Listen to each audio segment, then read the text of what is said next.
I just had this great idea while I was walking here, an idea, and I wanted to just go ahead and record it because this distinction matters.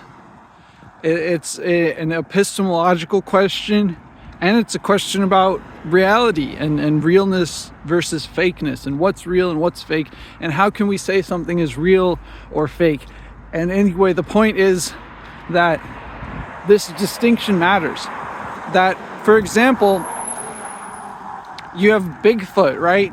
And we use that a lot. We use like the maybe Bigfoot logic.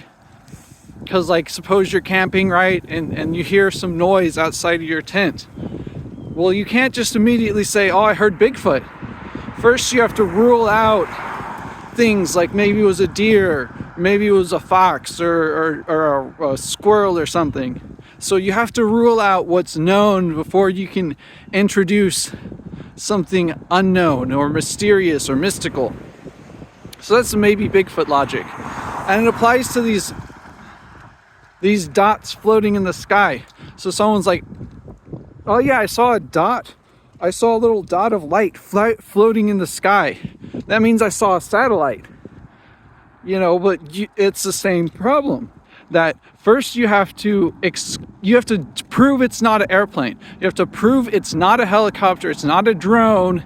It's not one of those fire balloons.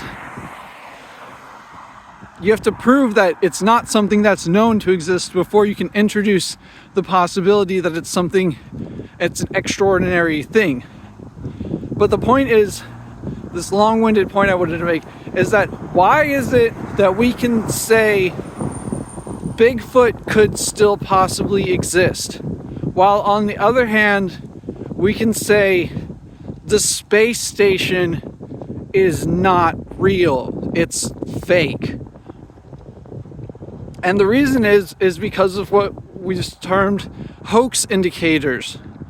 And Bigfoot, while there may be some Bigfoot hoaxes, they don't, it's still possible, it's still plausible that a large ape could be existing that hasn't been documented. On the other hand, the supposed evidence that is brought to prove that the space station exists actually proves that it's a lie, because the evidence is shoddily constructed. And upon looking at the footage, you can tell that it's just a green screen, or it used to be.